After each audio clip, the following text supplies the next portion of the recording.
ችግር አለ? ሉሊ የለም፣ ምንም አይነት ችግር የለም። ያው ቸኮልነህ በጣም ይቅርታ። አንተ ደግሞ እንድታውቅ አልተፈለገም ይሄን ፕሮግራም እና ምን እንደሆነ ገብተህ ብታየው ይሻላል። ልዑል አያውቅም ይሄን ፕሮግራም ለምን እንዳዘጋጀን፣ እንዴት የት እንደተዘጋጀ አያውቅም። ምንም ነገር አያውቅም። ምንድነው? ኦ ገምት። እንኳን ደስ ያለኝ ሰው ሁላችንም እንኳን ደስ አለን ማለት ፈልጋለሁ።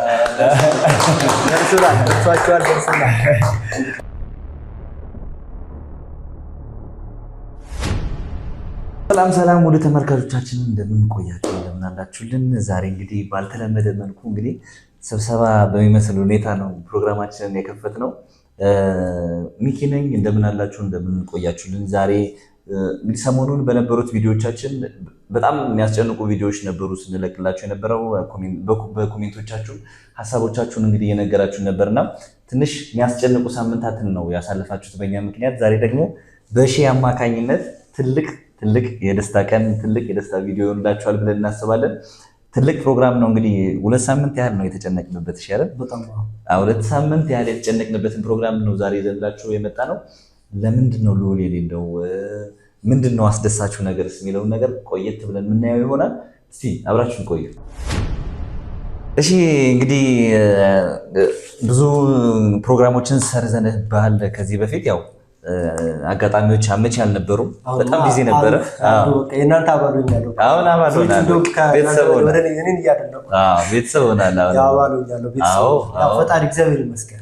እናንተ አባል ስለሆንኩ እንዲሁም ከእናንተ ጋር እንዴ በየሰዓቱ በመገናኘቴ በጭንቀታችሁ ሰዓት እንዲሁም እኔን ፈጣሪ ምክንያት አድርጎ እናንተን እንዳግዝ በተለይ ማለት በምችለው አቅም ማለት ነው ከእናንተ ጎን እንደሆን እግዚአብሔር ፈቅሯል። እግዚአብሔር ይመስገን። በጣም እናመሰግናለን። እሺ እኛም ከአንተ ጋር እንግዲህ እየሰራን ያለ ነው ባለህ ጥሩ ጸባይ፣ ባለህ ኮሚትመንት በጣም ለእኛ ለተመልካቾቻችን ሁሉ የሆነ ነገር ሲኖር ተጨንቆ ነው በቃ ደውሎ የሆነ ነገር ማሳወቅ አለባቸው፣ እንደዚህ ነገር አለ፣ እንደዚህ ዲስካውንት አለ እያልክ ተጨንቀህ ነው አንተም እኛ ሳንደውል ነው የምንደውለው እና ለዚህም በጣም እናመሰግናለን። እሺ እኛም በጣም እግዚአብሔር ያክብርልኝ። ምንድን ነው እስቲ እንግዲህ 2 ሳምንት የተዘጋጀህበት ጉዳይ ነው። እየደወልክልኝ ነበር። ልዑል አያውቅም ይህን ፕሮግራም ለምን እንዳዘጋጀን፣ እንዴት የት እንደተዘጋጀ አያውቅም። ምንም ነገር አያውቅም። ጥቂት ሰራተኞች ወደ ቢሮ ነው ያሉት፣ ሌሎች ደግሞ እዚህ መተናል። ልዑልን እንግዲህ የዛሬውን ቀን ለማክበር ምን እንደሆነ እነሱ አያውቁም። እኔ ነኝ የማውቀው፣ እናንተ የምናውቀው 2 ሰው ብቻ ነው የሚያውቀው። ምንድን ነው የተዘጋጀው የሚለው እስቲ ምንድን ነው የተዘጋጀው? ያው እንግዲህ ይሄን 2 ሳምንት እኔም ብቻ ሳልሆን በአጠቃላይ ከኔ ጋር ቀጥታ ኮንታክት እያደረጉ ምናልባት እናንተም በቅርብ የሚያገኙ ኦዲየንሶቻቸው በጣም ጭንቀት ላይ እንደነበሩ የተለያየ ሀሳብ ሁሉ ሲሰጡ ነበረ። ምንድነው እየተባለ እንደውም አንዷ ምን ብላለች? አረ ልዑል ምንድነው የፈዘዘው እስከ ማለት ይደርሳለች። በአቤል ዙሪያ ከባድ ኬዞች ነበሩ።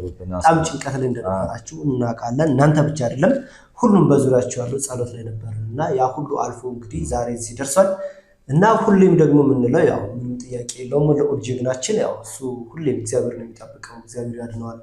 እሱም ህይወቱን አሳልፎ ነው የሚሰራው። በቃ አይተው ከሆነ በጣም እንጃ ባይገርም ብዙዎቹ ምን እንደሚሉት አቃል ስራውን ለምን አቆም እስከሚሉ ብለው ደውሎ የሚነግሩ ሰዎች አሉ። እሱ ደግሞ እንደምታውቀው ምንድነው እግዚአብሔር አለልኝ ነው ቀኔ ካልደረሰ እኔ የራሱ ጉዳይ ብሎ ነው የሚጋፈጠው። እውነት ነው። ደግሞ አንድ አባባል አለ በነገራችን ላይ ቤተሰብ ፋሚሊ የሚለን ነገር ቀኔ ከሆነ እሾህ ወቅቱም ቢሆን ትሞታለህ። ቀኔ ካልደረሰ ግን እንደነ ልዑል መስዋዕት እየከፈልክም ህይወት ስቲል በእግዚአብሔር ጥበቃ ውስጥ ይሆናል ማለት ነው። ይሄ እንግዲህ የብዙዎቹ ሀሳብ ነው። በዚህም ላይ እንግዲህ ተናግሬላችኋል። ይሄ ነው ደውላችሁ አረም ብናላችሁ ሰዎች በተለይ ሰሞኑን በአቤል ዙሪያ ጊዜ ነው እያሳለፍን በጣም በአቤል ዙሪያ በጣም አስጨናቂ ጊዜ ነው እያሳለፍን ያለ ነው። ሌሎች ሰዎችን እንግዲህ ነፃ ማውጣቱም ላይ ችግር ውስጥ የገቡ ሰዎችን ነፃ ማውጣት ነፃ ታወጣለህ። አቤል ደግሞ ፕላስ በቃ ቤተሰብ ነው፣ ጓደኛ ነው። ደግሞ ከሱ የማይጠበቅ ነገር ነው አደረገ ተብሎ እንግዲህ ለማሳሰር የተካሄደው በጣም ብዙ ፕሮሰሶች ነበሩት እሱን ለማዳን እሱን ነፃ ለማውጣት። ግን ብዙ ተመልካቾችን የሚያስጨነቀ እንዲህ ምን ሆናችኋል እስኪሉ ድረስ ሙሉ እምነት አቤል ላይ ስላላቸው ደምድመው ነው መጀመሪያው ነው የጨረሱት። እነሱ በቃ ምንም እሱ እንደዚህ ያደርገን ብለው ነው የጨረሱት እና ቪዲዮዎቹ በቃ በጣም የሚያስጨንቁ ነበሩ። በስተመጨረሻ ደግሞ ደስ የሚል ነገር ተፈጥሯል። እሱ ነገር ሁላችንም ደስ ብሎናል። እኔ እናንተ ወክዬ ዛሬ በአካል ቀርቤ እንግዲህ ደስታችሁን እናገርላችኋለሁ። የሁላችንም ደስታ ነው። ሁሌም ቢሆን እግዚአብሔር ከእናንተ ጋር ይሁን። እግዚአብሔር ይጠብቃችሁ። እምነታችሁን በዚሁ አስቀጥሉ። ኮንፊደንሳችሁ እንዳለ ይሁን። እናንተ ያላችሁ በዚህ ሰዓት በጣም አስቀያሚ አስቸጋሪ በሆነበት ሰዓት ላይ ሰው ለሰው አሳልፎ በሚሰጥበት በዚህ ልክ ራስን መስዋዕት አድርጎ የሚሰራ ሰው በመገኘቱ ሁሌም እኔም እንደምለው መበረታታት አለባቸው የሚል ነገር ነው። እንግዲህ እግዚአብሔር የተመሰገነ ከዚህ በላይ ነው የሚያስፈልጋቸው። እንግዲህ ሚኪ ወይም ማይኮ ምንድነው የምልህ ከእኔ እናንተ እንደተነጋገር ነው እኔ ሁሌም ይለታለው እየመጣ ነው። እሱም ምንድነው ካምፓኒዎቹ ሁሌም አያሳፍሩኝ። ምንም እግዚአብሔር የተመሰገነ ይሁን ከመጀመሪያ እስከ መጨረሻ ትንሽ ያው ማን ነው ምናምን የሚለው ነገር በደንብ አድርጌ ታስረዳኋቸው በኋላ ምንም ወደኋላ አይሉም።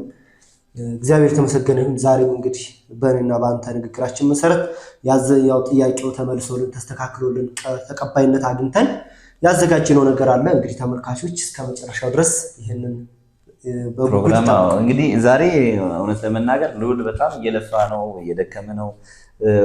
ዛሬ እሺ አስበህ ያደረከው ነገር እንግዲህ ተመልካቾች ምንድነው የሚለውን ነገር በኋላ የምታዩት ይሆናል። አስበህ ያደረከው ነገር እጅግ በጣም የሚያስመሰግንህ ነው። በጣም እናመሰግናለን። በእርግጥ እየሰራ ካለው ስራ አንጻር ይሄ ትንሽ ነገር ነው ለሱ። በጣም እየደከመ ነው ማህበረሰቡን ለማገልገል ችግር ውስጥ ያሉ ሰዎችን ከችግር ለማውጣት ደፋ ቀና እያለ የሚገኝ ወንድማችን ነው።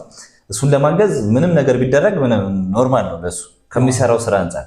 ግን አስበህ አቅደህ ደግሞ ብዙዎች ማድረግ የሚፈልጉትን ነገር አስበህ አቅደህ ፕሮግራም አድርገህ 2 ሳምንት ሙሉ እየደወልክ ይሄን ነገር ማድረግ አለብኝ ብለህ በማሰብ ይሄን ፕሮግራም በማዘጋጀት እጅግ በጣም እናመሰግናለን። እንደወንድም በጣም እናመሰግናለን። እግዚአብሔር ያክብርልኝ። በድጋሚ ሲሰማው ደግሞ እጅግ በጣም የሚደሰትበት ነው የሚሆነው። ያው እንደ ክፍያ ለስራው እንደ ክፍያ ባይሆንም እሱን የሚያስደስተው ነገር ነው። ተመልካቾች እሱን የሚያስደስተው ነገር ደግሞ የንስራይን ቤተሰቦችን ሙሉ በሙሉ ያስደስታል ብዬ አስባለሁ። እስከ መጨረሻው ድረስ ምንድነው የሚለውን ነገር ቁጭ ብላችሁ እንድትከታተሉ እንጋብዛለሁ። እንግዲህ የንስራይን ፋሚሊዎች ወይም የንስራይን ቤተሰቦች እንግዲህ ከዚህ በፊት በዚህ በመሀል ከተማ ፕሮጀክት ብዬ ይዤ የመጣሁት ላይ ብዙዎቻችሁ ቤት ገዝታችኋልና የቤታችሁን ዲዛይን እስኪ በትንሹ ቢሆን ላሳያችሁ። ቀጥታ ይሄ መግቢያው ነው። ከውጭ እንደገባችሁ የምታገኙት ፊት ለፊት እንደገባችሁ ኮሪደር ታገኛላችሁ። ከዚህ በፊት የምናውቀው እኛ ሀገራችን ላይ እየለመድነው ምን አይነት ቤት ነው? ከውጭ ቀጥታ ከሊፍት ሊሆን ይችላል ከደረጃ በራችንን ከፍተን እንደገባን ፊት ለፊት ሳሎን ነው የምናገኘው አይደለ? እኛ ጋር ሳሎን አይደለም የምናገኘው፣ እንደገባን ኮሪደር ነው የምናገኘው። ለምንድን ነው ይሄ ኮሪደር መሆኑ ጥቅሙ? ለምሳሌ ከውጭ እናንተ ዕቃ ሊሆን ይችላል የሆነ ነገር ገዝታችሁ ስትመጡ የገዛችሁትን ዕቃ እዚሁ ኮሪደር አስቀምጣችሁ ጀስት ወዴት ሳሎን ለብቻው ነው ወደዛ ነው ያለው። ከዚህ በፊት ካለው የቤት ዲዛይን ይሄ ለየት ይላል። ቻሌንጅ የሚያደርግ ነገር ሊሆን ይችላል። የገዛችሁትን እዚህ ኮሪደር ታስቀምጡና ሳሎን እንግዳ ሊኖር ይችላል፣ ሳሎን ላይ እንግዳ ሊኖር ይችላል ወዘተ ምናምን እና እዚች ጋር ዕቃችሁን አስቀምጣችሁ ኦር ደግሞ ራሱን ይቻላል እዚህ ጋር የዕቃ ማስቀመጫ አለ። ወደዚህ ሄዳችሁ ዕቃችሁን አስቀምጣችሁ መጨረሻ ላይ ሳሎን ካለ ሰው ጋር ነፃ ሆናችሁ መግባት ትችላላችሁ ማለት ነው። ስለዚህ ወደ ግራ እንደታጠፋችሁ ኮሪደሩን አልፋችሁ ስትመጡ ይሄን የመሰለ የተንጣለለ ሳሎን ታገኛላችሁ ማለት ነው። ሳሎኑ ጀስት በዚህ መልኩ ነው ዲዛይን የተደረገው። ይሄ ፊት ለፊት ማለት ነው ቤቱ ዲዛይኑ የሚመስለው። ሳሎኑ በራሱ ምን አለው ብያችኋለሁ። ምናልባት በረንዳ አለው። በረንዳ ባልከኒ ማለት ነው። እዚች ጋር ወጣ ብላችሁ ኢንጆይ የምታደርጉበት ማለት ነው። ወደ ቪው የምታዩበት ማለት ነው። በሳሎን በኩል ምን አላችሁ ማለት ነው? በረንዳ አላችሁ ማለት ነው። ከዛስ እዛው ሳሎኑ ጋር ሳሎኑን ወደፊት ይዛችሁ ስትሄዱ በዚህ በኩል ማስተር ቤድሩም አለ። ማስተር ቤድሩሙ ምን ይኖረዋል?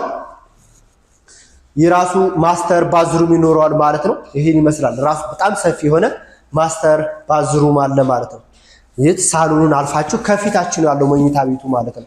ማስተር ቤድሩሙ የራሱ ምን አለው? ያው እየተሰራ ስለሆነ ነው። የራሱ ሻወር ሽንት ቤት አለው። ይህ ሻወር ሽንት ቤት ባዝ የሚባለው ማለት ነው። ገንዳ ምናምን ይኖረዋል።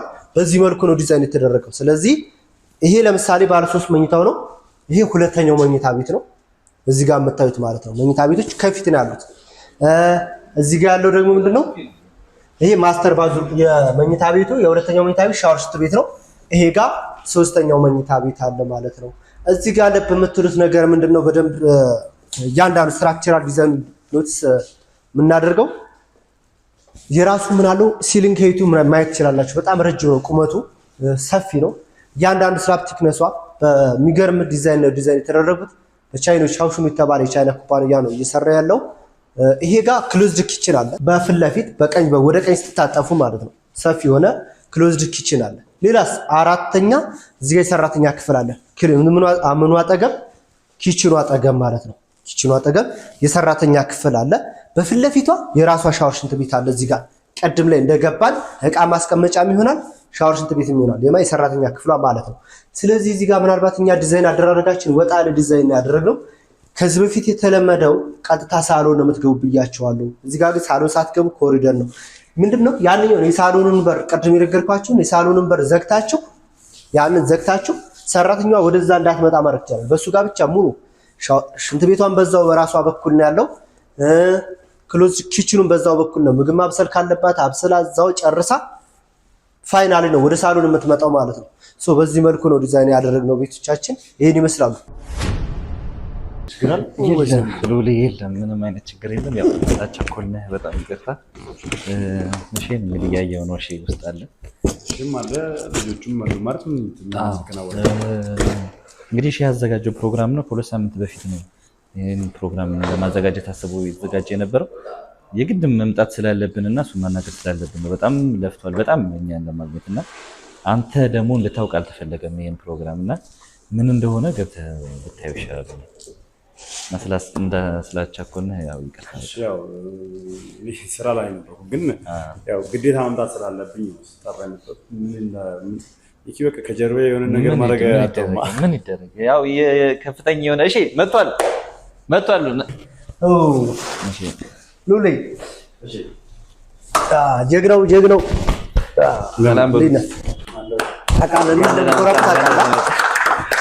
ምንድነው? እሺ ጀግናው እናንተም በዚህ ናት እነዚህ ሰራተኞች ሰብስበው ይሰራሉ። ብራዘር ምን ሆነ? አሁን እኮ ብራዘር ነው ብላ አይከፋ ስለዚህ በተደጋጋሚ ስለምንገናኝ ማለት ነው። ወንድሜ ነህ ከሚባለው በላይ እንግዲህ አንተ ጀግና ነህ። እሺ እዚች ጋር አይ እኔ የሆነ የተፈጠረ ነገር ያለ መስሎኝ ነበር በነገራችን ላይ እንጂ እኔ እንደዚህ ሲደውልልኝ ሚኪ ሲነግረኝ እንደመጣ ሲነግረኝ እናንተም ትኖራላችሁ ብዬ አላሰብኩም። እሺ ደግሞ የሆነ ያሰብከው ነገር ወይ ደግሞ የታቀደ ነገር ያለ መስሎኝ ነበር ማለት ነው። በእኔ ዙሪያ ሳይሆን ያው አለ አይደል ለተመልካችም አንዳንድ ጊዜ አዳዲስ ሲኖር ያው ታደርስልኛል ለተመልካቾችና እንዲሁም ደግሞ በአሁኑ ምንድነው ያው አልደወልኩለትም አያውቅም እሱ እንግዲህ ሚኪ ነው እንደመጣ ነገረኝ።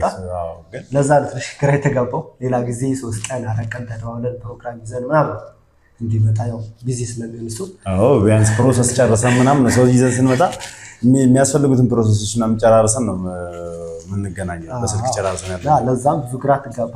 እሺ ዛሬ አዲስ የነበስ ነው ሲጀምር እናንተ አላችሁ ብዬ እንዴት እገምታለሁ? እኔ እናንተ እኮ ስራ ላይ እንደሆናችሁ ነው የማውቀው፣ ቢሮ እንደሆናችሁ ነው የማውቀው። ምክንያቱም እኔ ውጭ መስክ ላይ ነበርኩ። መልካም እሺ፣ በጣም አመሰግናለሁ። ለማንኛውም ደስ ብሎኛል እንደዚህ ከሰራተኞቼ ጋር አብሮኝ ከሚሰሩ ከአጋዦቼ ከእህቶቼ ከወንድሞቼ ጋር እንደዚህ ሰብሰብ እንድንል ስላደረከን በመልካሙ እንድንገናኝ ስላደረከን አመሰግናለሁ። ማለትም ያው በመልካም አንገናኝም ማለት ሳይሆን ያው እንግዲህ ስራችን ሁልጊዜም እንደምናውቀው ጭንቅ ነው። እናንተም ቢሮ ውስጥ ቁጭ ብላችሁም እንዲሁም ደግሞ መስክም ስንወጣ አብራችሁ ስትወጡ ያለውን ነገር በብዛት በጭንቅ ነው። ከዛ ውጭ በስብሰባ ምናምን ነገር ነው። ከስንት አንድ ያው ፕሮግራሙ ከተዘጋጀ ነው በየቤታችን አንዳችሁ ቤት ተሰብስበን ልንገናኝ ምናምን እንችላለን። በዚህ አጋጣሚ ይሄ ጥሩ እድል ነው ለኔ። ምክንያቱም በዛ ላይ አሁን ላይ ያለንበት ስራ ደግሞ ትንሽ ስትረስ ውስጥ የሚከተሉና በጣም አስጨናቂ ስራ ስለነበረ ሁሉም የክሩ አባል በጣም የተጨነቀበት ሁኔታ ላይ ያለነው እና እንደዚህ ተቀራርቤም ከማንም ጋር አውርቼ አላውቅም። በጣም በቃ ራሴን እያስጨነኩ ስለሆነ ከማናቸውም ጋር እንደዚህ ቁጭ ብዬ ውይይት አድርጌ አላውቅም። ኢቨን ሻይ ቡና ብለን አናውቅም። በቅርቡ በዚህ ሰሞን ያለው ሁኔታ ማለት ነው። ምክንያቱም ሁላችንም ሩጫ ላይ ነው እና ይሄን ነገር ስላዘጋጃችሁ ከልብ አመሰግናለሁ። ሚኪ በጣም ቴንኪው። ካለኝ እንዴ ማለት እኔ ቃላ ማለት ጥያቄ እግዚአብሔር የማመሰግነው ከጀርባ ያሉ ሰዎች ሁሌም ጠይቄ ሊብሉኛቁም እና ደግሞ ለእናንተ አይነት ሰዎች እንደ ጥያቄ ተጠይቁ። ማንም ሰው የእውነት በቅርብ የሚያውቃችሁ ከሆነ ወደኋላ የሚል ሰው አይኖርም እና እና በዚህ አጋጣሚ በነገራችን ላይ የብዙ ሰዎች ጥያቄዎች ምንድነው የሚሆነው ምንድነው ከጀርባ በቃ ማለት ይህን ያክል ኮንፊደንስ ኖሮ የምትጋፈጥበት ምክንያት ምንድነው? አረ ራስን ጠብቅ፣ አረ ምን መሆን ነው ወይ ስራው ይቅርበት እስከሚሉ ሰው ራሱ አሉ። ምንድነው አንተ ማለት በዚህ ልክ እንድትራመድ ያደረጋል? እስኪ እሺ ማለት እንዴት ነው? ሁሌ ከፊት ቀዳሚ አንተ ነህ። ሁሌ የምትጋፈጥ ኤቭሪቲንግ አንተ ነህ ማለት እንዴት ነው? ከጀርባ ምንድነው ለይሄ አይነት ውስጥህ ያለው ነገር በዚህ ልክ እንድትራመድ የሚያደርግ ምንድነው?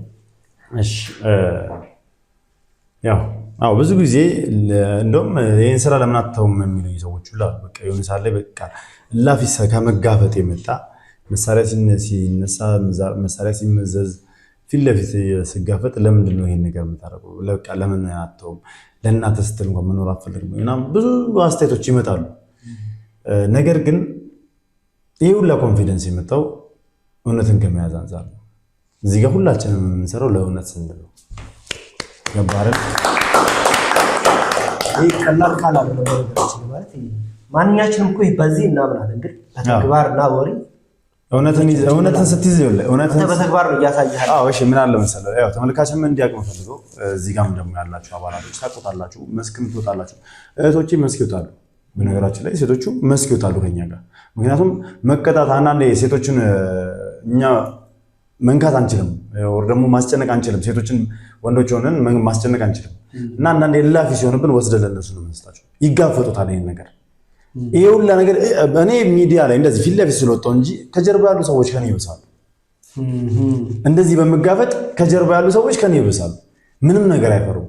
ምክንያቱም እውነትን ስለያዙ ነው፣ ለእውነትና ለሐቅ ስለሚሰሩ ብቻ እንጂ እኮ እስኪ ተመልከታቸው። በብዛት እኛ የምናሳዳቸውን ሰዎች፣ እኛ የምንፈልጋቸው ሰዎች እስኪ እንደኛ ደፍሮ ፊት ለፊት ወጥተዋል። ተደብቀው ነው የሚኖሩት አይደል? ራሳቸውን ሰውሮ ነው የሚኖሩት። ምክንያቱም እውነት የሚባሉ ሰዎች ናቸው፣ ግን እውነት ስለሌላቸው ተደብቀው ነው የሚኖሩት። ፊት ለፊት ሄደው መጋፈጥ አይችሉም። አደገኛ ሆነው ግን ይሸሻሉ። ያንን ነው የምልህ። ስለዚህ እውነት ያለው ሰው ምንም ጊዜ አይፈራም፣ ወደፊት ነው። ያው አደጋ ሊኖረው ይችላል፣ ሪስክ ነው። ሪስኩን ወስደን ነው ይሄን ነገር የምናደርገው። ነገር ግን እኛ ስላለን ሳይሆን እሷ እያሉ ጌታ ስላለ ነው ሁሉ ነገር የሚሆነው። እኔ ሰውን ፈርቼ ወደኋላ ማለት አልፈልግም። የሰው ልጅ ታከብረዋለህ እንጂ አፈረውም ይባላል አይደል? የሰው ልጅ ወደደው እንጂ አትፍረው፣ አክብረው እንጂ አትፍረው። ማክበርና መፍራት ይለያል። ምክንያቱም እዚህ ጋር ላከብራቸው ወዳለው ሁሉንም ከሆነ ኢቭን ወንጀለኛ የተባሉ ሰዎች ራሱ ሳናግራቸው ቅድሚያ በትህትና አክብሬያቸው ማለት የሰው ልጆች ናቸው። ምክንያቱም አንዳንድ ሰው አለ ሊያምንልህ ይችላል። ገባህ አይደል? ሄደህ አክብረህ ያለውን ነገር እንዲነግርህ ስትጠይቀው አምኖ ያለውን ነገር ሊመልስልህ ይችላል። ነገር ግን እምቢ እያለ ከደረገብህ እዛ ሰዓት ማንነትህን ታሳየዋለህ። መጀመሪያ አከበርከው፣ ከዛ በኋላ ስታከብረው ፍራቻ መስሎ ከታየው ፍራቻ እንዳልሆነ ታሳየዋለህ ማለት ነው። ስለዚህ ሁላችንም እንግዲህ ደፍረን የምንንቀሳቀስበት ወደፊት የምንልበት ትልቁ ምክንያታችን ወኔ የሰጠን እውነትን መያዛችንና ለሐቅ መቆማችን እና ተመልካቾችም እንግዲህ በብዛት ደግሞ እኛ ሁላችንም የምንጠብቀው እግዚአብሔር ይመስገን እስካሁን እንግዲህ ያው ይህን ስራ ከጀመርን ጀምሮ በእንደዚህ አይነት ሁኔታ ያጣነው ሰው አልነበረም። ነገር ግን ከቅርብ ጊዜ ወዲህ አንድ ወንድማችን ዋሲሁንን ብቻ አጥተናል። ሁላችንን ማዘን ውስጥ የከተተን እሱ ነው። ከዛ ውጭ ግን እስካሁን ባለው ጊዜያት ውስጥ አይኔ ለመጥፋት ሞክሯል፣ ጥርስ ተሰብሯል። ከኛ ውስጥ ኢቨን ሚኪ አይኑ ሊጠፋ ጥቂት ነበር ይቀር። ተመልካችም የሚያስታውሱ ጊዜ የዛሬ ዓመት አካባቢ እኔን እናቶ መስፍን የተባሉት ወንጀለኞች እኔም ባገቱኝ ሰዓት የነበረበት ሲቹዌሽን እኔም በማፈላለግ ላይ ሚኪ አይኑን በጣም በከፍተኛ ሁኔታ ተጎድቶ ነበር። ግን እግዚአብሔር ይመስገን እግዚአብሔር በቀላሉ ምሮታል። ገባህ? አይኑንም ሳያጣ ማለት ነው። ገባህ አይደል? ስለዚህ ብዙ ጉዳቶችን አስተናግደናል። የሚኪ ወንድም አሹ በጥይት ተመቷል ከዚህ በፊት ገባ። ብዙዎቻችን ተጎድተናል። ብዙዎቻችን ተመተናል።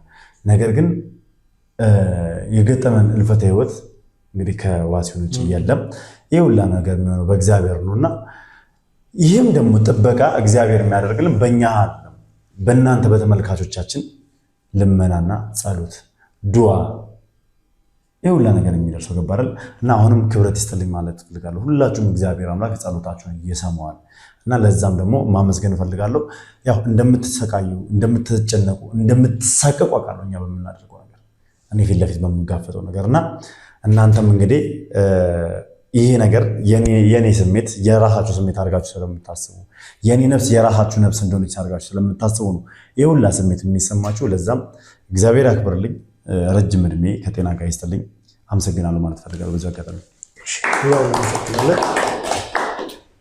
ያው እንግዲህ እንደተለመደው እኔንና እናንተን የምንገናኝበት ብዙ ጊዜ ሰርፕራይዝ የሚባል ነገር አለ። ሰርፕራይዝ ማለት ያው ሰርፕራይዙ ለእናንተ በተዘዋዋሪ ምንድነው ማበረታቻ ነው ማለት ብዙ ባይሆንም እንኳን እናንተን ያግዛል፣ ይደግፋል፣ ይደጉማል በሚል ከብዙ በጥቂቱ ሁሌም ከጎናችሁ በእኔ አማካኝነት የተለያዩ ካምፓኒዎችን፣ ዴቨሎፐሮችን፣ ባለሀብቶችን እየተነጋገርኩ እነሱም አላሳፈሩኝ። ያው የሚያገናኘን ነገር ሁሌ እኔና እናንተ ተያየን ማለት ምንድነው የሆነ ነገር አለ ማለት ነው። ለእናንተ ያው ምንም አይከብዳችሁም። ለአድማጮች አዲስ ነገር እንደሚኖር ቀደም ከሚኪ ጋር እንዳወራ ነው ማለት ነው። ምንድነው እንግዲህ በእናንተ ማለት በባለፈው የተፈጠረው ጭንቀት አለ። ከጭንቀት በኋላ ዛሬ የሆነ ደስ የሚል ነገር አለ እና ልዑልም ተወጥቶታል። ያንን ነገር ትንሽ ፈዟል ማለት እያላችሁ ነበርና በስተመጨረሻ ደስ በሚል ውጤት ድል አድርጎታል እና ለሱ የሚሆን እንግዲህ ከሚኪ ጋር ተነጋግረን ያዘጋጅንለት አለ። እንግዲህ ያው ኬኩ ያው እንደ ገረከበር መቼም አይተዋል እና ብዙ ጊዜ የሚዘጋጀው ለደስታ ምናምን ነው። ከኬኩ ጋር ምን አለ የተያዘ ነገር እስከ ድርጅት ጋር ውስጥ ከሁለት ሳምንት በኋላ ጥያቄውን አቅርበን ጥያቄን ተቀብሎ ማለት ብዙም ባይሆንም እንኳን እንደ ማበረታቻ ይሆናል ተብሎ ካምፓኒው በራሱ ያዘጋጀው ነገር አለ። እንግዲህ በእርግጥ እኔም በደንብ አላየሁትም። እስቲ እንየውና የታሸገ ነገር ነው። ይሄን የሁላ ነገር ምንም በማስመልከት እሺ፣ ምን ሊሆን ይችላል? እስቲ ማለት ለየት ያለ ስጦታ ነው። እስከ ዛሬ ካለው ስጦታ ምንድነው? ገምት። ምር ደስ ብሎኛል በዚህ መልኩ መሆኑ። በስ ቴንኪው። አሞቱን አልናገርም፣ አላወራም። ያው በእርግጥ አሁንም ለልዑል ያንሳል፣ ግን ደግሞ ይሄን ስላደረገልን ከልብ እናመሰግናለን። ምንድነው ይሄን ይመስላል ሚኪ። ቼክ ነው የተጻፈው ዛሬ። ልዑል ተቀበለኝ። የካምፓኒው ራሱ ፊርማ ያለበት ቼክ ነው። እንግዲህ ያው ለአንተ ህይወት ያው በብር አይገመትም ህይወት። እሺ ማለት ምድራዊ እስከሆነን ድረስ ያው እኛ ሰዎች የሚያስደስተንን ነገር ነው የምናደርገውና በሚችለው ያው ሁሌም ቢሆን ከዚህ በፊት አሴት ቤት ምናምን ነው የምንሰጠው። እስቲ አሁን ደግሞ ቤት እንግዲህ በጣም እንትን ብሏል። አሁን ደግሞ በዚህ መልኩ እንደፈለገው ያርቀው፣ ሲፈልገው ጨፍርበት፣ ይዝናናበት። የዚህ 2 ሳምንት ጭንቀቱን ከሀገር ወጥቶ ከፈለገው ዱባይ በጣም አመሰግናለሁ። ከፈለገው ሀገር ውስጥ ከፈለገው ከሀገር ውጭ ወጥቶ ይዝናናበት። በአንድ ወር በሁለት ወር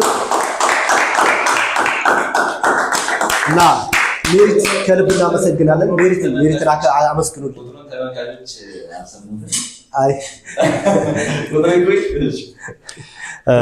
ምን ማለት እንዳለብኝ አላውቅም።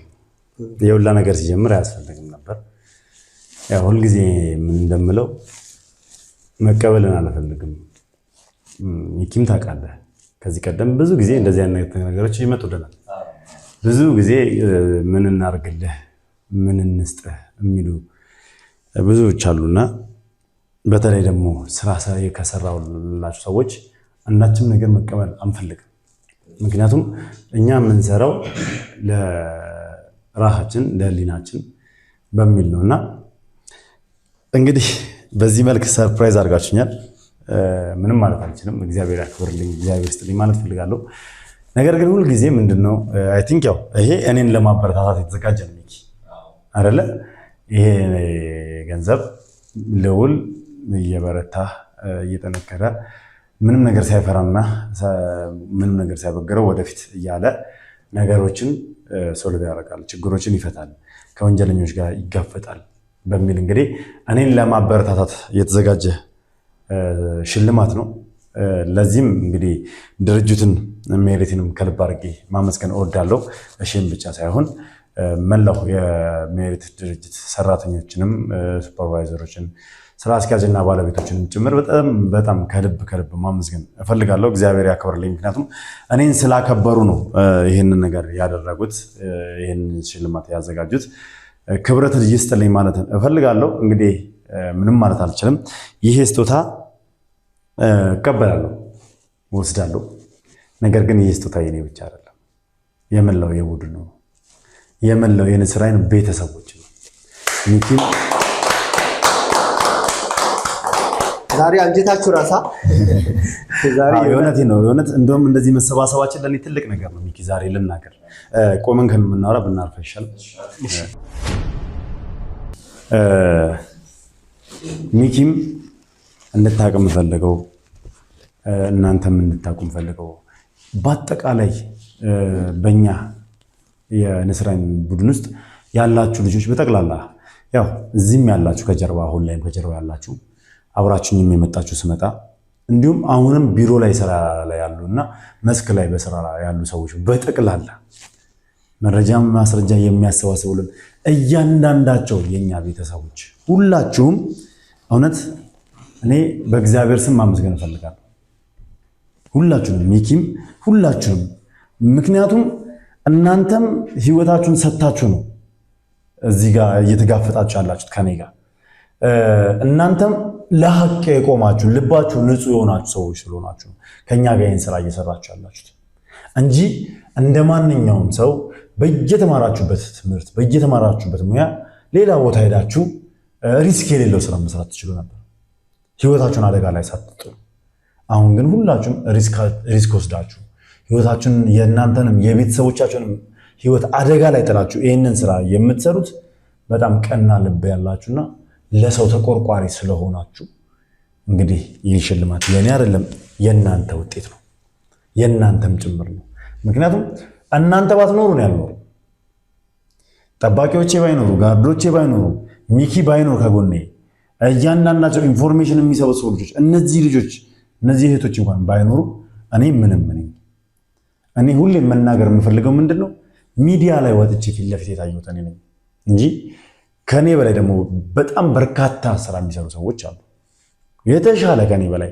ነገር ግን ምንድነው እኛ ሚዲያ ላይ የምንሰራውን ስራ ለምንለቀው ለመወደስ አይደለም፣ ብዙዎች ትምህርት እንዲወስዱበት ስለምንፈልግ ሀገራችንን በምን አይነት መልኩ ማስቀጠል አለብን፣ ማሻሻል አለብን፣ ወንጀል እንዴት ማጥፋት አለብን የሚለውን ነገር ሁሉም ማህበረሰብ እንዲገነዘብ ስለምፈልግ እንዲሁም ደግሞ በደል ደርሶበት ተጨቁኖ መናገር አቅቶት አፍኖ የተቀመጠ ሰው እንዲወጣም ጭምር ስለምፈልግ እንግዲህ ይህን ነገር በሚዲያ እያካፈልናቸው እንገኛለን። ስለዚህ ውድ ቤተሰቦች እናንተም እንግዲህ የደስታዬ ተካፋይ ስለሆናችሁ ከልብ አድርጌ አመሰግናለሁ። ሁላችንም እንኳን ደስ አለን ማለት ፈልጋለሁ። እንኳን ደስ ያለኝ ሳይሆን ሁላችንም እንኳን ደስ አለን ማለት ፈልጋለሁ። እሺም እግዚአብሔር ያክብርልኝ፣ ረጅም እድሜ ከጤና ጋር ይስጥልኝ፣ ክብረት ይስጥልኝ ማለት ፈልጋለሁ። እኔ ፍጹም እንደዚህ አይነት መልኩ ለእኔ የሆነ ፕሮግራም ተዘጋጅቶ ነው ብዬ አይደለም የመጡት። ወይ የሆነ ነገር ሀፕን አድርጓል አሊያም ደግሞ በቃ እሺ የሆነ አዲስ ነገር ሊነግረኝ ፈልጓል በሚል ነው እንጂ የመጣሁት ማለት ነው። እንደዚህ ዛሬው ስጦታው ለየት እንዲል ያደረግነው እንግዲህ ከዚህ በኋላ ደግሞ የሚያስፈልገው ነገር የተዘጋጀው ነገር ማለት ነው። በዚህ ሰዓት የሚያስፈልገው ማለት አይ ነው እሱ በዙሪያ ያለውን ነገር አናውቅም፣ ግን ይህን ነገር ምንድነው ካምፓኒው እንደኔ ከፈለገው ይዛናበት እንዳልኩ አሜሪካ ሄድ ቱርክ የትም ተዝናናበት፣ ስትረስን የገባበት የሰሞኑን ጭንቀት በቃ ፈታ በለበት፣ ችግር የለውም። ከዛም በላይ ሊሆን ይችላል። ምንም ጥያቄ የለውም። በጣም ደስ ብሎኛል። እኔም በጣም ደስ ያለኝ ማለት ስለተሳካልኝ በቃ የሚገባን እንድታገኝ ጠይቄ ባለማፈር ወይም ባለማጣቴ እግዚአብሔር ከኔ ጋር ነው። እግዚአብሔር ይመስገን። በጣም አመሰግናለሁ። እኔም እግዚአብሔር ይመስገን ነው። እንግዲህ ቦታ ትመርጣላችሁ የምንዝናናበት ትንሽ ሰሞኑን ሁላችንም እረፍት ማድረግ ያለብን ጊዜ ያለ ይመስለኛል። ሁላችንም ትንሽ ትንፍስ ማለት ያለብን ይመስለኛል አይደል?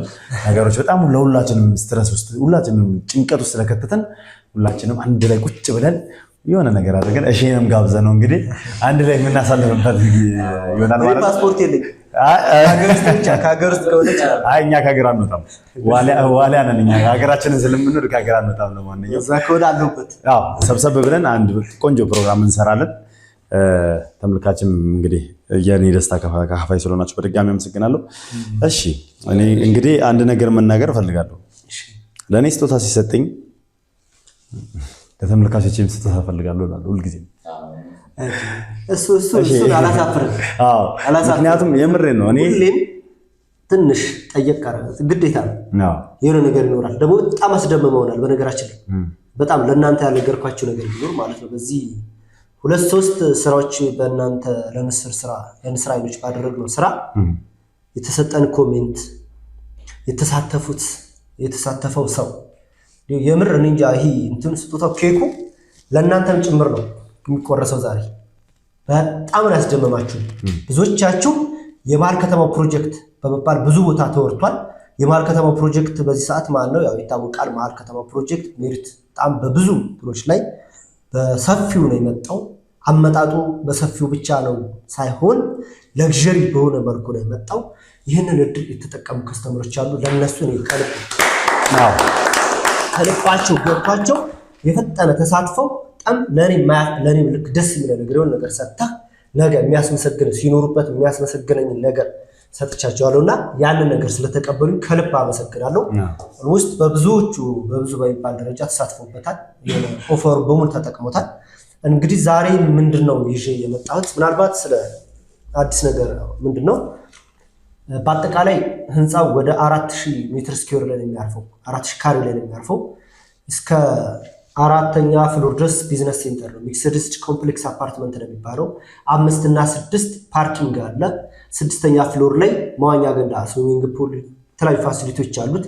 7ኛ ፍሎር ዱፕሌክስ ይሆናል። ከ8ኛ ፍሎር ነው መኖሪያ አፓርትመንቱ የሚጀምረው እና እነዚህ አፓርትመንቶች ላይ በአጠቃላይ 4000 ላይ ሱቆችም ያበቁበት ላይ ኦልሞስት ምናልባት ማስረዳት ካለብኝ በዚህ ብሪፍ ላድርግላቸውና እንዴት ነው ይሄ ሳይታችን በአጠቃላይ ወደ 4000 ካሬ ላይ የሚያርፈው ሞሉ ምን ይመስላል የሚለውን መጀመሪያ ላይ ብሪፍ ላድርግላቸውና በአጠቃላይ ይሄ በሰፈሩ ላይ ያሉት ልጆች ናቸው።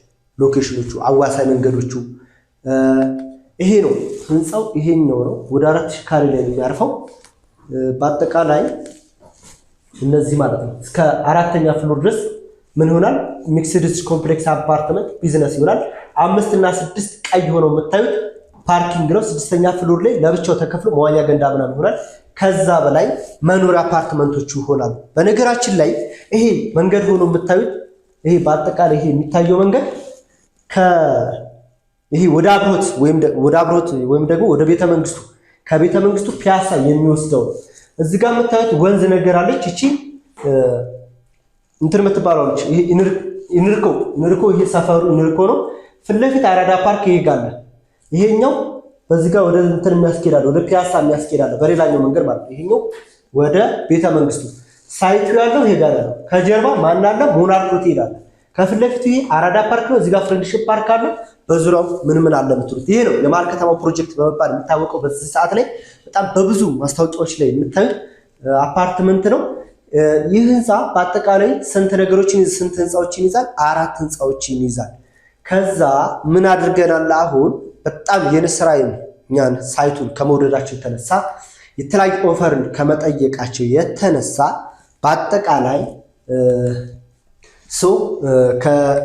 ምን አድርገናል? 4 ህንፃዎች ናቸው። ኦልሞስት አብዛኞቹ በሚባሉ ደረጃ ምን ብያቸዋል? ገዝተዋል። የሆነ ኦፈር አውጥተን ማለት ነው። በባለፈው ላይ ለተወሰኑ ለ17 አፓርትመንቶች ምናምን ብለን ማለት ነው። 17 አፓርትመንቶች የሚባሉት በአጠቃላይ ተሸጠው አልቀው፣ አሁን ግን ምን አደረገ ባለቤቱ? የነሱን ፍላጎት በማየት ሙሉ አንዱ ህንፃ በሙሉ የንስር አይን ብሎ ለሚመጣ ሰው እዛ ብሎክ ላይ ተብሎ አንድ ብሎክ ተለቆላቸው አንድ ብሎክ ማለት አንድ ብሎክ ሙሉ አንድ ብሎክ የንስር አይን ፋሚሊ ብሎ ለሚመጣ ሰው በሙሉ እስካሁን በሸጥንበት ዋጋ ለ17 ቤቶች ባቀረብነው ኦፈር በዛው እንዲቀጥል አድርጓልና ከልብ እናመሰግናለን። ያ ማለት የኔ ተመልካቾች ቤተሰቦቼ ናቸው። የኔ ቤተሰቦች ደግሞ እዚህ ህንፃ ላይ በአጠቃላይ አንድ ቤተሰብ ነው ይኖራሉ ማለት አንድ ቤተሰብ በሙሉ ማለት ነው የንስር አይኖች አንድ ህንፃ እንዲኖራቸው ተብሎ ከዚህ በፊት ጀመርነው ነበረ። ከሶስት ውጭ ማለት አንድ ህንፃ ማለት በቃ ያው ከፈለጉ ራሳቸው ስሙን መቀየር ትችላላችሁ። የንስር አይን መንደር ማለት ትችላላችሁ፣ ወይም ደግሞ የንስር አይን ህንፃ ማለት ትችላላችሁ። የንስር አይን ህንፃ መብታ በቃ ተብሏል። ይገባቸዋል። በነገራችን ላይ የምሬን ነው የምሬን ነው። የንስር አይን ህንፃ የሚል ስም ተሰጥቶታል ማለት ነው። እዚህ ላይ ግን በነገራችን ላይ እዚህ ህንፃ ላይ የሚያሳዝነው ነገር ማለት ምንድነው? የተሳተፉ ሰዎች በባለፈው አብዛኞቹ ተጠቅመዋል። ባለ አንድ መኝታው አልቃለች፣ ዋን ቤድሩማ ማለት ነው። ባለ ሁለቱም ተወሰነ ነው የሚቀረው ማለት አሁን አንዱ ሙሉ ለሙሉ ይለቀቅ ነው። ከ17 ቤት በላይ አስተናግደናል ባለፈው ለ17 ብለን ለ17 ብቻ ሁኔታቸውን አይተን አንድ ሰው 4 ቤት ሊገዛ ይመጣል። ለምሳሌ አንደኛው የዛሬ ሳምንት ከገዛ በሁለተኛው ቀን እህቱን ወንድሙን ይዞ ይመጣልና ያ ሼም እያያዘን ኦልሞስት ተደርሷል። እና ስለዚህ በቃ ምን አለ ይሄ ብሎክ ላይ ሌላ ሰው እንዳይቀላቀል ብሎ ሙሉ አንዱን ህንፃ የንስር አይን ብሎክ ተብሎ ስም ተሰጥቶት እንግዲህ ምንም ማለት አልችልም። እግዚአብሔር ያቆያል፣ ማርያምን እግዚአብሔር ይስጥል። ምክንያቱም የትም ቦታ እኔ አሁን ይሄንን ማስበው እንዴት ነው በእኔ ስም ከተማ ውስጥ አንድ ሐውልት እንደቆመልኝ የምሬን ነው። አይገባውም። ስለዚህ እንግዲህ ምን ማለት ይችላል ተመልካቾች፣ የኔ መንደር ነዋሪ እንድትሆኑ ጥሪን አስተላልፋለሁ። እውነት እናንተን በጣም አመሰግናለሁ። ይሄን ያክል እንደዚህ ትልቅ ቦታ ስለሰጣችሁ፣ ይሄን ያክል እንደዚህ ትልቅ ነገር ስላደረጋችሁልኝ ክብረት ይስጥልኝ ማለት እፈልጋለሁ። ታዲያ እንዴት ነው ዲስካውንት አለው? ዲስካውንቱ ስንመጣ እንግዲህ ቀደም በርግጥ ገለጽ አድርጌዋለሁ። ያው በባለፈው በሸጥንበት ዋጋ ነው፣ ምናልባት በዛው ነው የቀጠለው። ምንድነው የተደረገው? ይሄ ከፍላጎታቸው አንጻር ነው። አንድ ሰው በነገራችን ላይ 4-5 ቤት ነው የሚገዛው። በዛ ላይ ደግሞ ያወጣነው ዲስካውንት ምንም ባንክ ቤት ብር የሚያስቀምጥ ነገር አይደለምና ምንድነው ይህ አፓርትመንት በዙሪያው ድጋሚ መግለጽ ካለብኝ የመሀል ከተማ ፕሮጀክት ነው። የመሀል ከተማ ፕሮጀክት በሚባል በሚታወቅ በሀገራችን ውስጥ ጠቃላይ በኢትዮጵያ ላይ ስቲል አሁን ላይ የመሀል ከተማ ፕሮጀክት የሚባለው ሜሪት ሪል ስቴት ነው። በዚህ ሰዓት ላይ በጣም የሚገርም ሎኬሽን ነው። በጣም በፕራይም ሎኬሽን ነው። በዙሪያው በቅርብ ርቀት ወዳጅነት ፓርክ አለ፣ አንድነት ፓርክ አለ፣ ከጀርባ ሞናርክ ሆቴል አለ፣ ከፍ ስትል አድዋ 00 አለ፣ ፊት ለፊቱ አራዳ ፓርክ አለ፣ ከጀርባ እዛው ጋር በ2 ደቂቃ ርቀት ላይ ፍሬንድሺፕ ፓርክ አለ። እና እዚህ አፓርትመንት ላይ ምን መሰለ በጣም ብዙዎችን ያስደመመው ነገር ምንድነው? በዚህ ሎኬሽን በዚህ ፕራይስ እንዴት ያዋጣቸዋል የሚል ነው።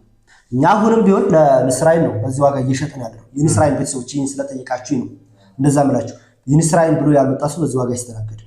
ምክንያቱም አካባቢው ላይ አንድ አፓርትመንት ባለ አንድ መኝታ ሚኒመም 11 ሚሊዮን ብር ነው እየተሸጠ ያለው። እኛ ግን ስንሸጥ የነበረው 4 ሚሊዮን ብር ነው። 100% ለሚከፍል በ3 ሚሊዮን ብር ነው የጨረስናቸው ባለ አንድ መኝታዎችን። እና ይህ አፓርትመንት የ3 ዓመት ፕሮጀክት ነው፣ ማለትም በ3 ዓመት የሚጠናቀቅ። አሁን ምን ላይ ያለው? በባለፈው ክሊሪንግ ላይ ነበር። አሁን ቁፋሮ ምናምን ወደታች ተቆፍሮ ማት ምናምን እየተሰራ ብረት ምናምን ሊታሰር ነው። እሱ ላይ ያለው አፓርትመንቱ የያዝናቸው ቤቶች ታይፕ ባለ አንድ፣ ባለ ሁለት፣ ባለ 3 መኝታ ነው።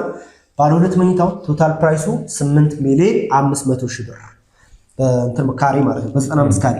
ምናልባት ሌላ 80 ካሬ አለ። 80ዋ ካሬ 7 ሚሊዮን 200 ሺህ ብር።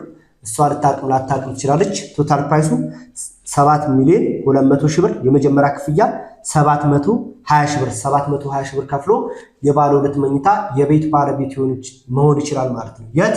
በመሀል ከተማ በፒያሳ በከተማችን እምብርት ቦታ ላይ በአራዳ ፓርክ ፊት ለፊት በአንድነት ፓርክ በቅርብ ርቀት ወይም ደግሞ በሌላና ሆቴል ጋር ባለ 3 መኝታው ቶታል ፕራይሱ 11 ሚሊዮን 700 ሺህ ብር ነው። የ130 ካሬ ማለት ነው። 115 ካሬ አለ። ምናልባት እሱን የተወሰኑ ዩኒቶች ናቸው የሚቀሩት። 115 ካሬ ስቲል ባለ 3 መኝታ ነው።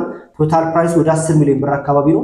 የሱን የባለ 3 መኝታ የቤት ባለቤት መሆን ለሚፈልግ ሰው የሚጠበቅበት እዚህኛው ላይ ማለት ነው 115 ካሬ ላይ ወደ 1 ሚሊዮን ብር ይሆናል ማለት ነው። ከዛስ 130 ካሬ 11 ሚሊዮን 700 ሺህ ብር ይሆናል። መጀመሪያ ላይ የሚከፍለው 1 ሚሊዮን 170 ሺህ ብር ይሆናል ማለት ነው። እዚሁ ጋር ቀሪዎቹን 90%ዎች እንዴት አድርገው ይከፍላሉ? 90%ዎችን የሚከፍሉት ሪል ስቴት ላይ 2 አይነት አከፋፈላል። የብዙዎቻችሁ ጥያቄ ስለሆነ ማለት ነው። ከዚህ በፊት የገዛችሁን ደንበኞችም ያው በአካል አይደለም ብዙዎቻችሁ በዲኤችኤል ስለጨረስን ማለት ነው። ያው እናንተ ተረድታችሁን ዲል አድርገናል። በዲኤችኤል 90%ን በግንባታው መሰረት ነው የምናስከፍለው። ምንድነው ልላችሁ የፈለኩት ሪል ስቴት ላይ 2 አይነት አከፋፈላል። ታይም ቤዝድ እና ሁሌ ደጋግመዋለሁ ኮንስትራክሽን ቤዝድ። ታይም ቤዝድ ማለት በጊዜ ነው የሚከፋፈለው። 90%ን ለምሳሌ ዘጠናውን በ10 ዙር ስታደርጉት ስንት ይሆናል? 9% ወይም ደግሞ በ9 ዙር ከሆነ 10% 9 ጊዜ ይከፋፈልና ሲደምሩት 90% ይመጣል። እነኚህን በእያንዳንዱ ክፍያ ጋር በምን ይቀመጣል? በጊዜ ገደብ ይከፋፈላል። በጊዜ ገደብ ማለት በየ5 ወር ጋር ክፈሉ ከተባላችሁ ይሄ ታይም ቤዝድ ይባላል። ሌላኛው አከፋፈል ቴክኒክ ሪል ስቴት ላይ ኮንስትራክሽን ቤዝድ ይባላል። ኮንስትራክሽን ቤዝድ ማለት ምን ማለት ነው? ቅድም ያልኳችሁ ለምሳሌ 10% እየተባለ 9 ጊዜ ይከፋፈልና 90ው ማለት ነው። ይህን 90ውን በእያንዳንዱ ክፍያ ጋር ቅድም በየ5 ወር ጋር ናልኳችሁ ያ ታይም ቤዝድ። ይሄ ግን በግንባታ መሰረት ሲሆን ለምሳሌ ዛሬ ታች ማቱ እየተሰራ ፋውንዴሽኑ እየተሰራ ከሆነ አፓርትመንቱ ሰከንድ ፔመንት ሁለተኛውን ክፍያ የምትከፍሉት 10%ቱን ቤዝመንቱ ሲጠናቀቅ ነው። ሁሉም በዚህ ሰዓት የሚገነቡ አፓርትመንቶች ቤዝመንት አላቸው። እኛ ጋር ቤዝመንት ፊኒሽድ ሲጠናቀቅ ምን ይደረጋል? ሁለተኛውን 10% ይከፍላል ማለት ነው። ሶስተኛ ክፍያ የምንጠይቀው ሶስተኛውን 10% የምንጠይቀው ሶስተኛ ፍሎር ሲደርስ፣ አራተኛውን 10% የምንጠይቀው ወይም አራተኛ ክፍያ 8ኛ ፍሎር ሲደርስ፣ 11ኛ ፍሎር ሲደርስ፣ 17ኛ ፍሎር ሲደርስ ጂፕሰም ቻክ ቁልፍ ስትረከቡ እየተባለ በኮንስትራክሽን ቤዝድ ነው እኛ የምንጠይቀው። ለምን በዚህ መልኩ አደረጋችሁ ካላችሁን ሪል ስቴት ላይ በዚህ ሰዓት በጣም አስቸጋሪ ነው ማለት በታይም ቤዝድ ብናደርገው ይሄንን እንደዚህ በሚገነባ ቤት ላይ ለገዢው ሪስክ ነው ማለት ግንባታው ቢገነባም ባይገነባም ጊዜ ስለደረሰ 5 ወር ስለሆነ ብቻ ከመጀመሪያው ክፍያ ጊዜ ወርን ነው የምትቆጥረው። ክፍያ ግንባታን ቼክ አታደርግም። እንደዚህ የሚያደርጉ ሪል ስቴቶች አሉ። እዚህ ላይ ተጠንቀቁ። ክፍያው በምን መሰረት ነው ብላችሁ ጠይቁ። በግንባታ መሰረት መሆን አለበት።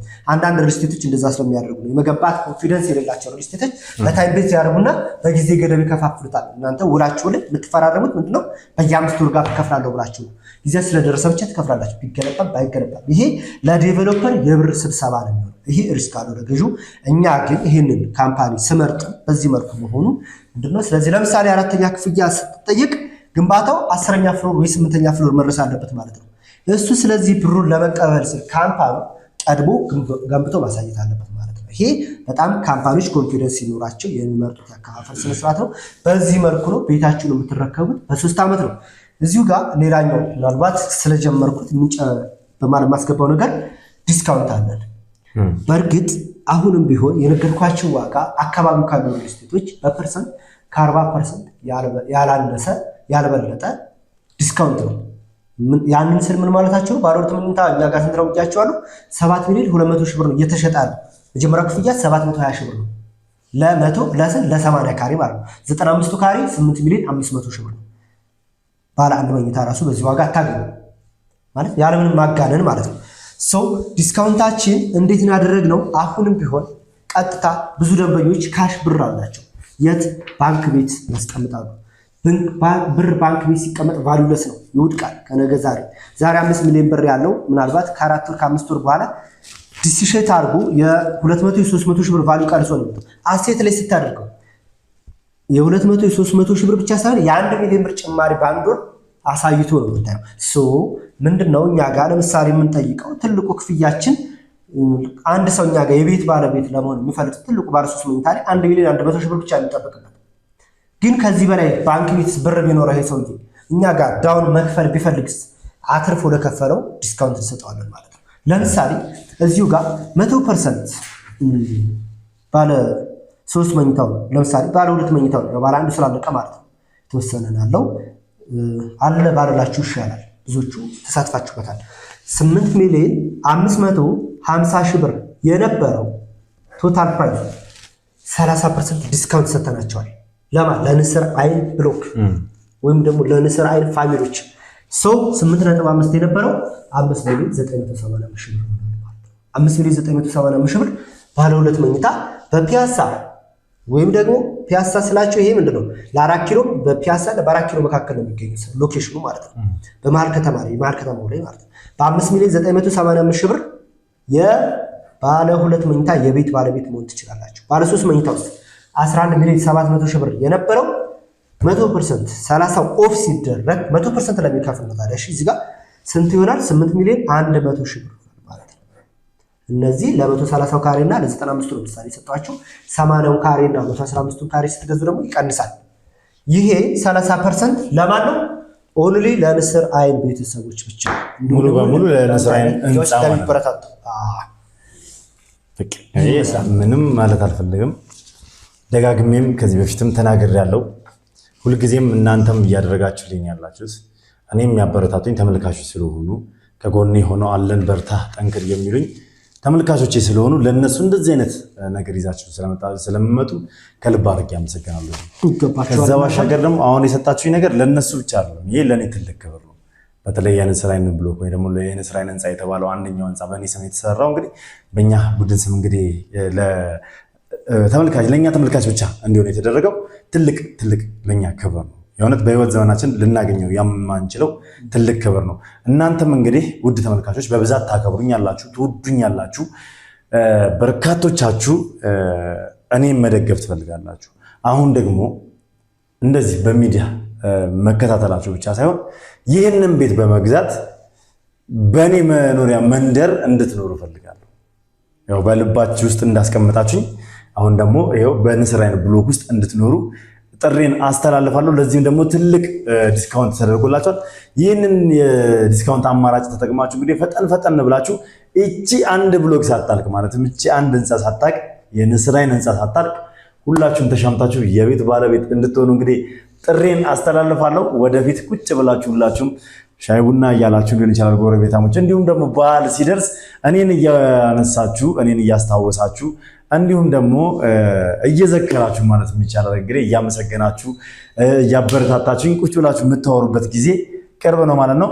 ከዛ ባሻገር እንግዲህ በ3 ዓመት ውስጥ ነው ይጠናቀቅና ይረከባል የተባለው። አንደኛ ያው ግዴታ በጥራት ነው እየተሰራ ያለው ተመልክቻለሁም ሂደቱን። ሁለተኛ ደግሞ መሀል ከተማ ላይ ስለሆነ በአፋጣኝ አልቆ ለነዋሪው መረከብ ያለበት ስለሆነ በተጠናከረ ሁኔታ ቀን ከሌሊት እየተሰራ እንደሆነም ተመልክቻለሁ። 24 አወር እየተሰራ ነው ያለውና በ3 ዓመት ውስጥ ትረከባላችሁ ብዬ ሙሉ በሙሉ እምነት አለኝ። ሌላው 3 ዓመት ይርቃል የምትሉ ሰዎች አላችሁ። 3 ዓመት በነገራችን ላይ በአሁኑ ሰዓት ላይ ሳናስበው ነው የሚደርሰው። እንኳን 3 ዓመት ይሄውን ዓመት ቤት ያልገዛን ሰዎች በትዕግስት ቤት እንገዛለን ብለን ኖረናል። አሁን ደግሞ እንደዚህ አይነት አማራጮች ሲመጡ ፈጥናችሁ ገንዘባችሁን ቀድመሽም ብሎታል። ከዚህ በፊትም ተናግሬያለሁ። የሆነ ገንዘብ ሰርታችሁ አስቀምጣችሁ ባንክ ቤት ላይ አስቀምጣችሁ ባንክ እኔ ይቅርታ አድርጉልኝና ባንክ ቤቱ ነው እንጂ ተጠቃሚ እናንተ አይደላችሁ። ምክንያቱም አንደኛ ባንክ ገንዘባችሁን ይነግድበታል፣ እሱ ስራው ነው፣ ችግር የለውም። ነገር ግን ነገ ከነገ ወዲያ የኢትዮጵያ የኛ የሀገራችን ገንዘብ እየወደቀ ስለሆነ ንብረት ላይ ብታውሉት ተጠቃሚነቱ የእናንተ ነው። ዛሬ በ3 ሚሊዮን በ4 ሚሊዮን ብር የገዛችሁት ቤት ነገ ከነገ ወዲያ በ12 ሚሊዮን ልትሸጡ ትችላላችሁ። ሙሉ በሙሉ እምነት አለኝ። ምክንያቱም የገንዘቡ ሁኔታ ስለምናውቀው። ለማንኛውም ፈጠን ብላችሁ የዚህ ድል ባለቤት እንድትሆኑ ጥሬን አስተላልፋለሁ። እኔም እናንተም እንግዲህ ይህንን ሁላ ነገር አዘጋጅታችሁ እኔን ለማመስገን እኔን ለማክበር እዚህ ጋር ጋብዛችሁ ይህን ሁላ ነገር ስላዘጋጃችሁልኝ እሺ ከልብ አመሰግናለሁ። ጓደኞቼንም ወንድሞቼን እህቶቼን ባልደረቦቼንም ከልብ አድርጌ አመሰግናለሁ። ሁላችሁንም እግዚአብሔር ያክብርልኝ። እንግዲህ እግዚአብሔር ያክብርልን። በድጋሚ ምንድነው በስተመጨረሻ ምንድነው ብዙዎቻችሁ እኛ ማለት እኔ ካለኝ ልምድ አንጻር ከብዙዎቻችሁ ጋር ካለኝ ኮንታክት አንጻር ብሩን እንዴት አድርጋችሁ እንደምታገኙት እናውቃለን። እኛ እንደምናስበው ምን እኛ ሀገር እንደሚያስበው ዝም ብላችሁ አይደለም የምታፍሱት። ቀን ከሌሊት ደፋ ቀና ብላችሁ በእኛ ሀገር ቋንቋ ተጠግረራችሁ ተጠግሬ ነው ብር ማገኘው ብሎ ስለሚደውልልኝ ነው ቃል የተጠቀምኩት። ለቃሉ አሁን እንግባባለን ብዬ እና እንዴት አድርጋችሁ እንደምታመጡት እናውቃለን። እና ብራችሁ የምታስቀምጡበትን ቦታ በደንብ ተጠንቀቁ። አይ ነው ብዙዎቻችሁ ሌላ ቦታ ገዝታችኋል፣ የተለያዩ ቦታ ገዝታችኋል። ይህ ግን የመሀል ከተማ ፕሮጀክት እንዳያመልጣችሁ የምሬን ነው የምላችሁ። በሚገርም ሁኔታ ነው በደንብ ማጣራት ትችላላችሁ። በዚህ ዋጋ አታገኙ በጭራሽ ማለት ነው። እኔ 10 ዓመት 15 ዓመት እየኖራችሁ ምንም ንብረት ኢትዮጵያ ላይ አሴት ሳትይዙ የቀራችሁ አላችሁ። በሰው ምክር ሊሆን ይችላል በተለያየ በነገራችን ላይ በጣም እዚህ ላይ ተጠንቀቁ። የምታማክሩትን ሰው ወስኑ።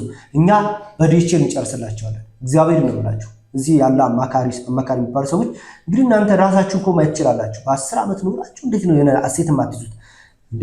አይረከብም እያለ የሚያቆያችሁ ሰው አለ። የዛሬ 10 ዓመት ገዝታችሁ ቢሆን እኮ ቢያንስ አንድ ሪል ስቴት 4 ዓመት 5 ተረከባችሁት እኮ።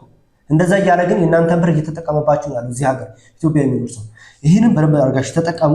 ሌላ ጋር ኢንቨስት ያደረጋችሁ እዛ ብትኖሩ እዚህ እንደማከራየት ይሆናል። እዚህ ብትኖሩ ያንኛው ልታከራዩ ትችላላችሁ። ይሄ ድል ስለማይገኝ አንደኛ ደግሞ እንደዚህ አይነት ስራ ውስጥ ስትገቡ፣ እንደዚህ አይነት ቢዝነስ ስትገቡ እናንተን ያጎብዛቸዋል።